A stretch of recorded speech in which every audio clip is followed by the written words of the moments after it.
In a game where the New York Mets got home runs from Francisco Lindor and Pete Alonso, they just keep finding new ways to lose, dropping the first game in their series against the Braves. I'll be discussing that as well as the news on Jacob deGrom's Tommy John surgery on today's edition of Locked On Mets.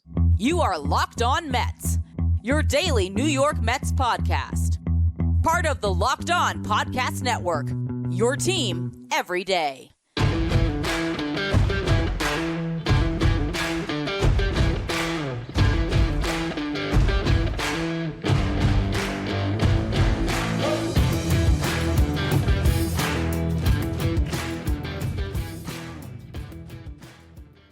Hello to all you amazing Mets fans. You're watching Locked On Mets, part of the Locked On Podcast Network, your team every day. I'm your host, Ryan Finkelstein. If you want to find any of my work, follow me on Twitter at FinkelsteinRyan. You can also find some of my writing at justbaseball.com, where I work as the managing editor.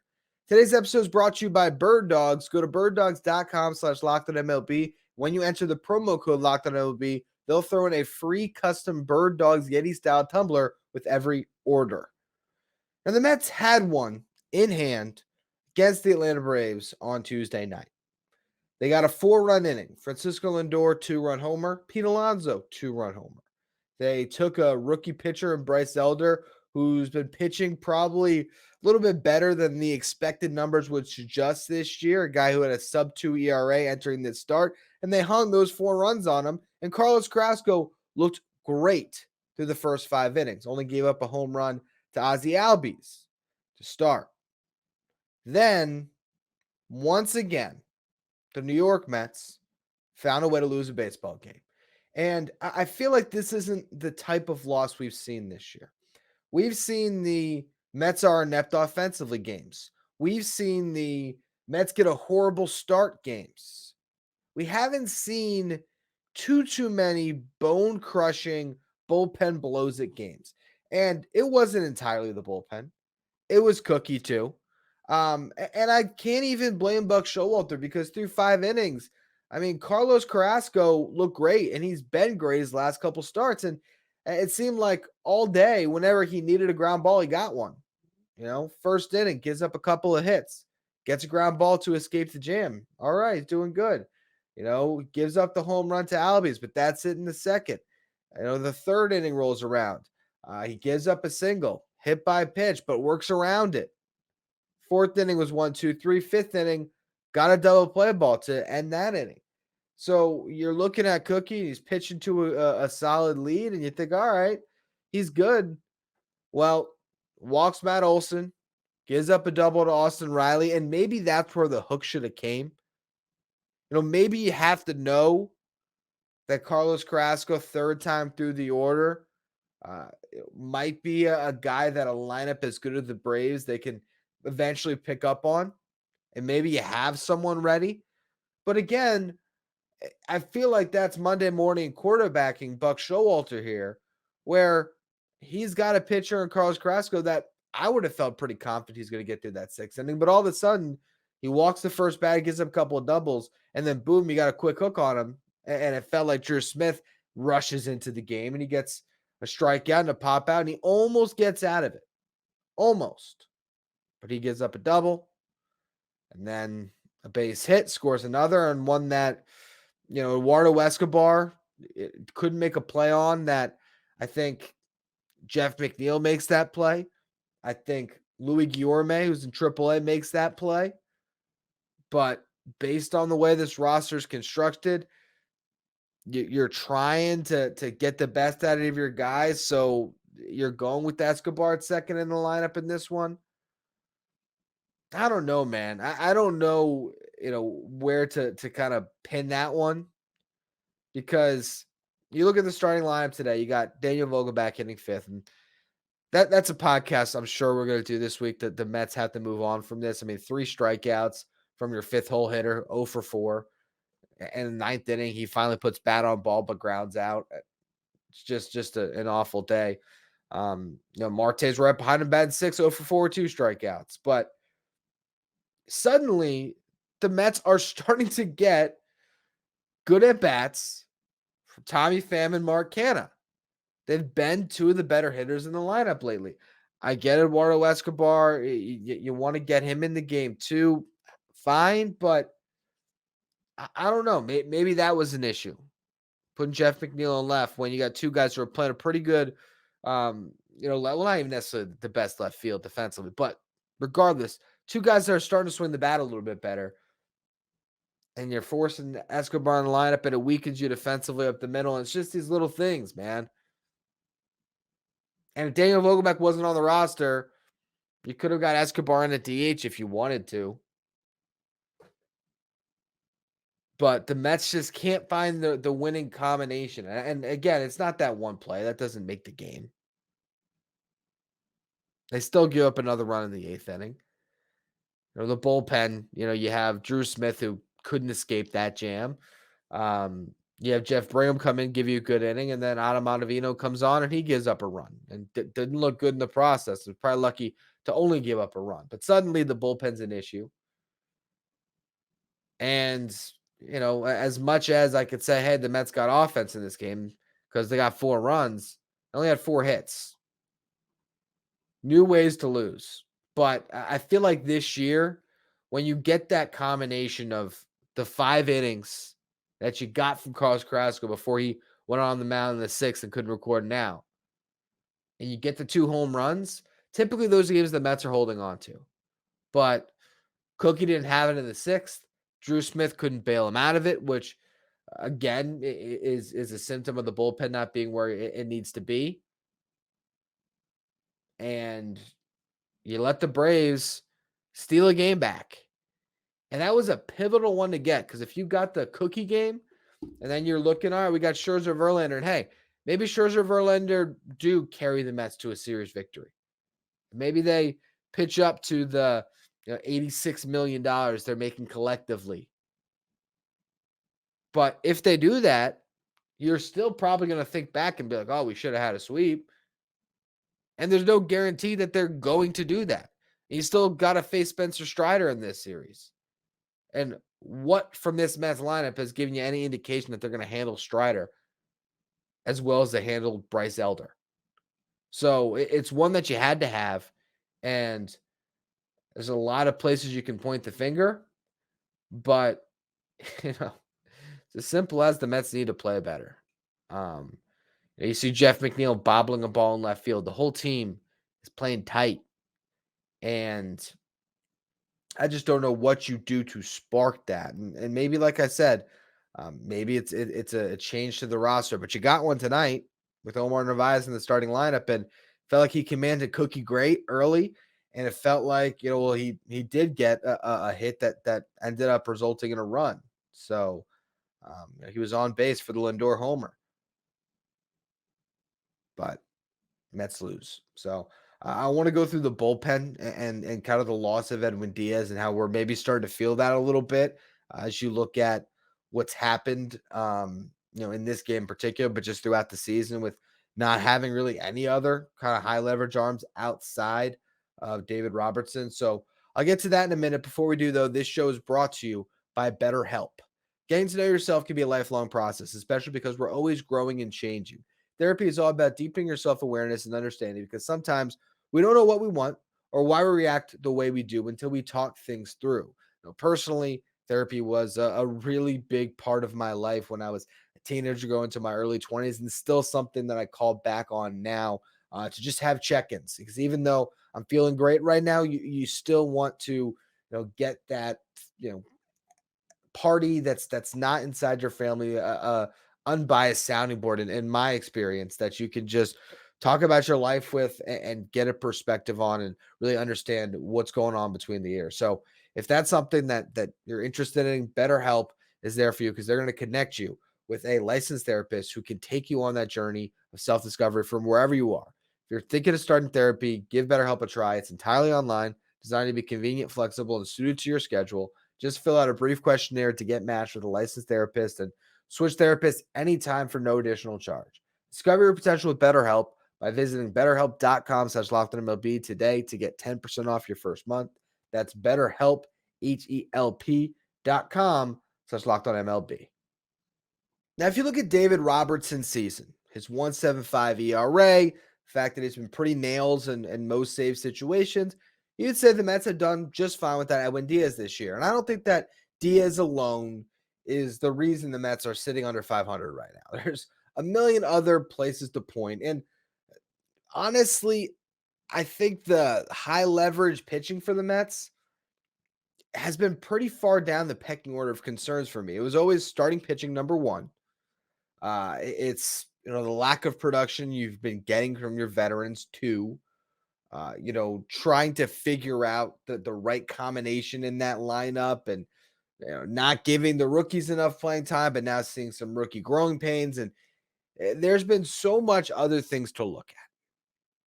But in a game like tonight, I think you really feel the loss of Edwin Diaz. Not that he would pitch in the 6th inning, but in a spot where the game is getting away from you, you had to go to Drew Smith.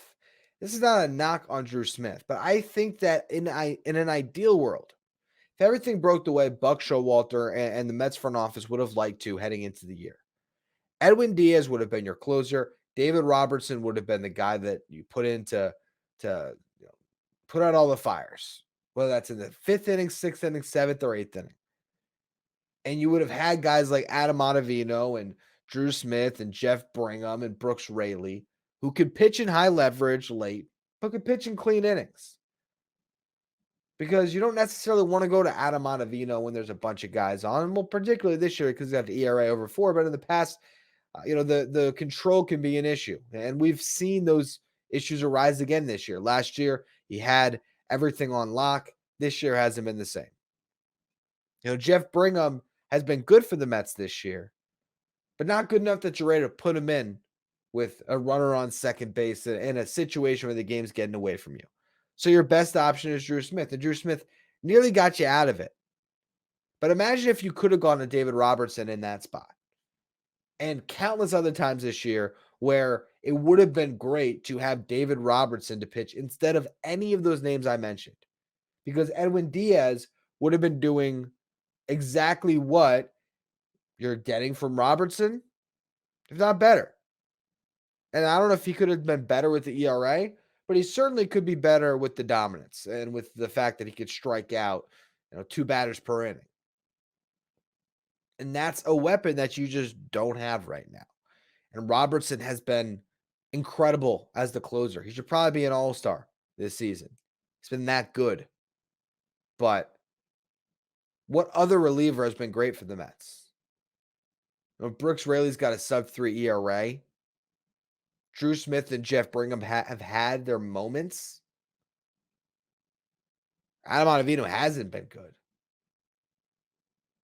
And that's really been your guys that are coming in with regularity in these late inning spots. And it's crazy because I could point to that Daniel Vogelback trade. And again, man, when I'm wrong on something, I will own it.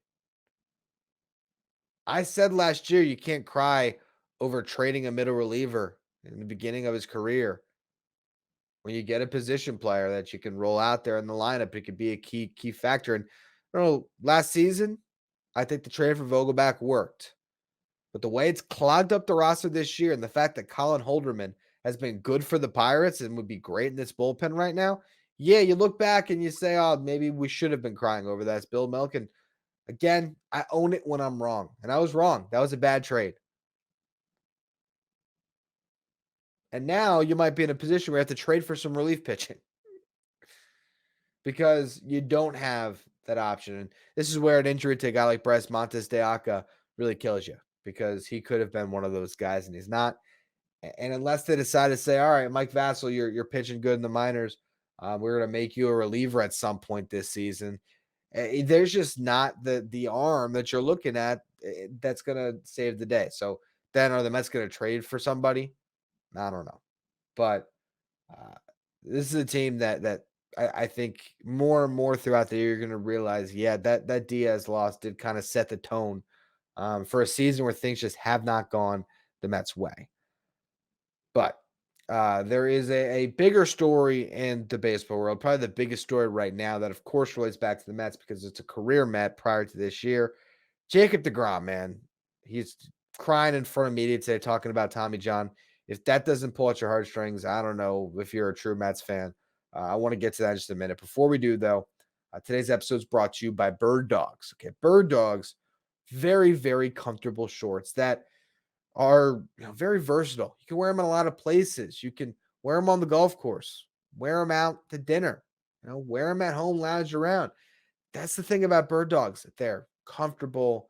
They look great. And, they're just versatile, amazing shorts. If you want to try some Bird Dogs yourself, you're going to get a great gift with purchase, because if you use the code Locked On MLB when you go to birddogs.com/Locked On MLB, use that promo code Locked On MLB, you're going to get a free gift of a Yeti style Bird Dogs tumbler. So again, go to birddogs.com/Locked On MLB, use the promo code Locked On MLB, and try your Bird Dogs as soon as possible. They're awesome. Sour note to close off the show today. Jacob deGrom, Tommy John surgery, and it just sucks, man, what has happened to this guy since 2021. Now, first half of 2021, the Mets were looking like a playoff team in first place that whole time, basically, behind what was an MVP type performance from Jacob deGrom. He was, remember, pitchers still hit that season. He was great with the bat. He was great with the glove, and he was unhittable with the arm. He pitched to a damn near sub 1 ERA the whole time and finished with a 1.08 ERA. And just the 15 start stretch that we saw from him, coming off what, in my opinion, would have been 3 Cy Youngs if not for COVID. Because I think what we have seen since, certainly, is that Trevor Bauer, who won that 2020 Cy Young, was never the pitcher that Jacob deGrom is. And if they had a full season where Trevor Bauer wasn't just pitching against NL Central weak lineups, where deGrom pitched against NL East lineups, they had a normal season coming off 2 straight Cy Youngs, deGrom would have won a third one. And you just wonder what happens there. Is there something in the pitching arm, that the regularity that he had, that routine year over year over year? Because remember, this guy was healthy at the beginning of his career. Debuted 2014, healthy season 2015, injured at the end of 2016, 2017, 18, 19, healthy. 2020 made 12 starts in a 60-game season. First half of 2021, healthy. But for whatever reason, if it was because he came back to 102, who knows what happened in that arm. But misses the second half of 2021. Probably something to do with this UCL. Wanted to probably go the rehab route, because we did hear a little something about from Sandy Alderson letting something slip about a tear in the UCL. And that alone kind of seemed to be the beginning of the end of the Mets relationship with Jacob deGrom. Fast forward to 2022, it's on and off the IL all year, and then was able to pitch down the stretch and still won a playoff game for the Mets last year. Was great the beginning of this season for the Rangers, but again, same kind of thing. There's always something. He's in, he's out, he's in, he's out. And now here the poor guy is crying in front of the media on a good team.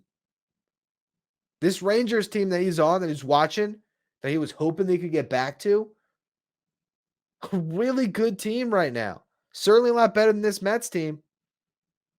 Probably would have been one of the best teams that he can be on, in a place where he's comfortable, where he's no longer in the New York media spotlight.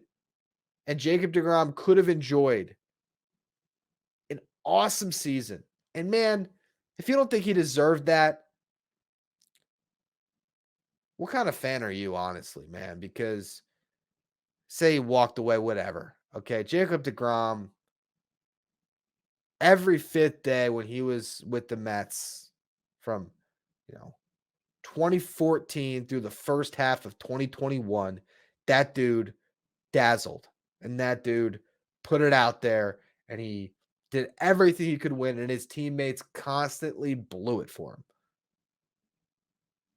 And he finally gets an opportunity the last 2 years, or even maybe the last 3, because maybe deGrom doesn't go down in 2021, maybe the Mets do something to be on good baseball teams that he had been on since he was in his sophomore season in 2015. And the poor guy just can't catch a break. And now you think about Hall of Fame and legacy and all that stuff. And I don't think Jacob deGrom cares about any of that. I really don't. As a fan, I care a little bit that this guy will get remembered for the type of pitcher he was and find his place in Cooperstown. And I don't know. I don't know if he will get there or not now. I hope that this is the surgery that he needs to clean up that arm. He's going to get a fresh elbow, and Jacob deGrom comes back looking like Jacob deGrom, and he has another 5 years left, and he pitches into his 40s, and he's awesome. I hope that's the case. But we see what happened to Noah Syndergaard coming off Tommy John. There's no guarantees here. And here's a guy who dealt with Tommy John when he was 24 years old or whatever, not even 24, coming out of the draft, in his early 20s, regardless of the age, it doesn't matter. He's drafted. He made the conversion at the end of his college career to be a pitcher. He's drafted by the Mets and has to go through Tommy John. It's a grueling process for him that takes a long time. And then he, skyrockets when he finally was healthy and went on this incredible run. And this is a dude that just loves to pitch, man, that loves to put up zeros for his team. And to see how much it hurts him to lose baseball and to lose the opportunity to be part of the team he's with right now broke my heart, man. Broke my heart. So, wishing Jacob deGrom, a successful surgery, a healthy return, and a hell of an end of his career. But, man, it just sucks. It just sucks. Anyway, that's going to be all for today's edition of Locked On Mets. If Daniel Vogelback is back in the lineup, goes 0 for 4, 3 strikeouts again tomorrow, we'll be talking about cutting them. How's that for all you everydayers? Make sure you follow, rate, and review so you can check out whatever I have in store for you tomorrow. Make sure you follow me on Twitter at Finkelstein Ryan. Follow the show at Locked On Mets. And if you want to catch every pitch of the Mets hometown broadcast tonight, you can do so with SiriusXM on the SXM app. Just search Mets.